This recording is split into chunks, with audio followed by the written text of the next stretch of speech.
Hello friends, मैं हूं वर्षा गुप्ता, आपकी लीगल दोस्त फ्रॉम यूबीए मीडिया।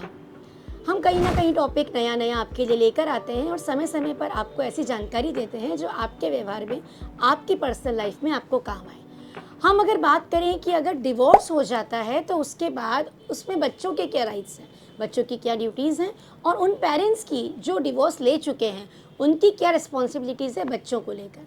तो आज हम इसी टॉपिक के ऊपर थोड़ा सा आगे बढ़ते हैं। देखिए दोस्तों, जब हम ये सब सुनते हैं कि दो लोगों के बीच में, पेरेंट्स के बीच में डिवोर्स हो गया, तो ये चीज़ तो सभी जानते हैं कि पेरेंट्स का डिवोर्स नहीं होता। पेरेंट्स का डिवोर्स नहीं होता, डिवोर्स होता है तो सिर्फ हस्बैंड एंड वाइफ का होता है। बच्चों के राइट्स, लाइबिलिटीज़, ड्यूटीज़, रिस्पॉन्सिबिलिटीज़ ये दोनों को बराबर बराबर रूप से फॉलो करनी पड़ती है। अब बात आती है, अगर दोनों के बीच में at the time of divorce ये डिसाइड हो जाए कि इसके राइट्स एंड रिस्पॉन्सिबिलिटीज़ कौन बियर करेगा, तो क्या बाद में कोई राइट नहीं बचा, कोई ड्यूटी नहीं बची? लेकिन ऐसा नहीं होता। जब भी ऐसा कुछ होता है तो उसके लिए हमारे कानून ने कई सारे नीति निर्देशक तत्व बनाए। जैसा कि अगर कोई बच्चा है जिनके दोनों पेरेंट्स के बीच में डिवोर्स केस चल रहा है, अभी डिसाइड नहीं हुआ है, तो ऐसे केसेस में या डिवोर्स डिसाइड हो भी जाता है, उसके बीच में मिलने वाला जो समय है उसमें उस बच्चे की फर्स्ट डिग्री तक के सारी रिस्पॉन्सिबिलिटी, उसके एजुकेशन का सारा खर्च पिता को बियर करना पड़ेगा। अब पिता को ही क्यों बियर करना पड़ेगा, तो हम यहाँ पर ये कहना अनिवार्य हो रहा है क्योंकि आज तक के लिए अर्निंग मेंबर फादर को ही माना जाता है। लेकिन अगर वो रिस्पॉन्सिबिलिटी अगर उसकी मदर उठाना चाहती है अपनी मर्जी से, तो कोई जिम्मेदारी पिता की नहीं बनती है, ऐसा भी नहीं है। दूसरी चीज़, अगर माता पिता से ज़्यादा कमा रही है और बच्चा उसके संरक्षण में पल रहा है, तो पिता को अपने राइट्स क्रिएट करवाने के लिए अगर बच्चा चाहता है तो कन्विंस करे, अदरवाइज मदर ही उसके सारे के सारे बेनिफिट्स ले ले।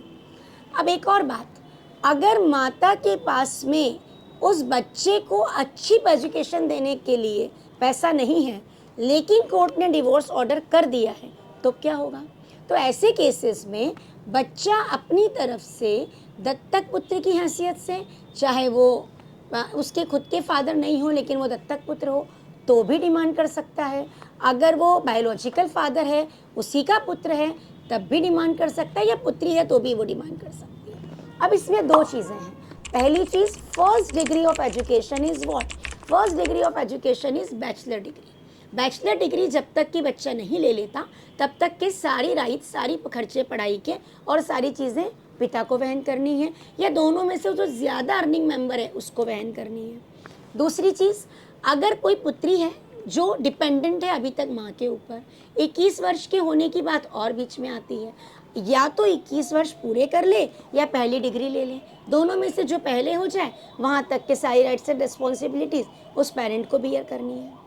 लेकिन अगर कोई ऐसी बिटिया है जिसकी शादी नहीं हुई है और डिवोर्स हो गया हस्बैंड वाइफ का, तो उसकी शादी में लगने वाला सारा खर्च या तो 50-50% दोनों बियर करेंगे, अगर माता भी अर्निंग है और पिता भी अर्निंग है, और अगर सिर्फ पिता अर्निंग है तो उसकी शादी में लगने वाला पूरा खर्च वो पिता बियर करेगा।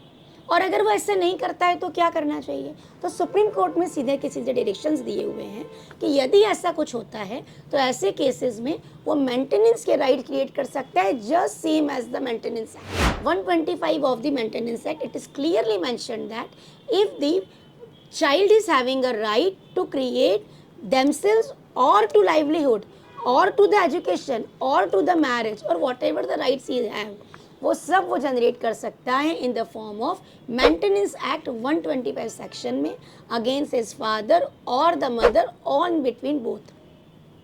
अब अगर हम फॉरेन कंट्रीज़ की तरफ देखें तो वहाँ पर 12 साल के बाद ही बच्चों को अपनी अपनी लाइफ जीने के लिए फ्री तो कर दिया जाता है, लेकिन 18 साल तक उनके लगने वाले सारे खर्चे वही माँ बाप बियर करते हैं जो एक्चुअल बायोलॉजिकल फादर रहे हों। लेकिन हम वहाँ तक ना जाएं। आपके समझने और जानने के लिए अभी इतना ही ज़रूरी है कि अगर डिवोर्स हो जाता है हस्बैंड वाइफ के बीच में, तो अपने बच्चों के लिए उनके राइट्स क्रिएटेड हैं 21 साल की उम्र तक। जब तक वो डिपेंडेंट है लड़की तब तक, लड़की जब तक जॉब में नहीं जाती है तब तक, लड़की की शादी नहीं हो जाती है तो शादी में लगने वाले सारे खर्चों तक, और first degree of bachelor degree उस तक सारे राइट्स, सारी रिस्पॉन्सिबिलिटीज़, सारी चीज़ें दोनों को मिलके बियर करनी होगी।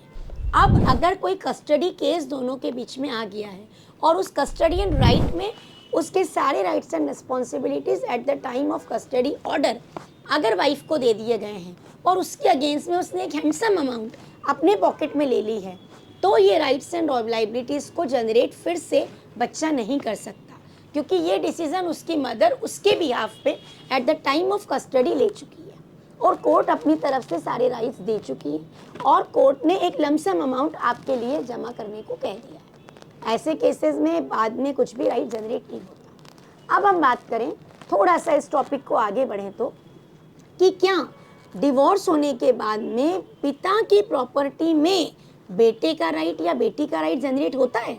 तो बिल्कुल होता है।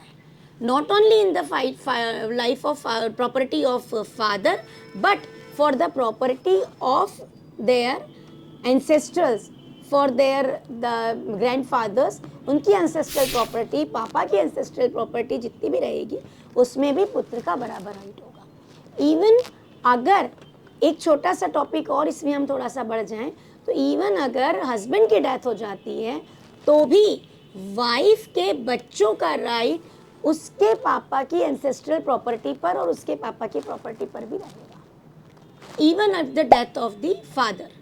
ठीक है, आज के लिए इतना ही। आपकी अपनी लीगल दोस्त वर्षा गुप्ता।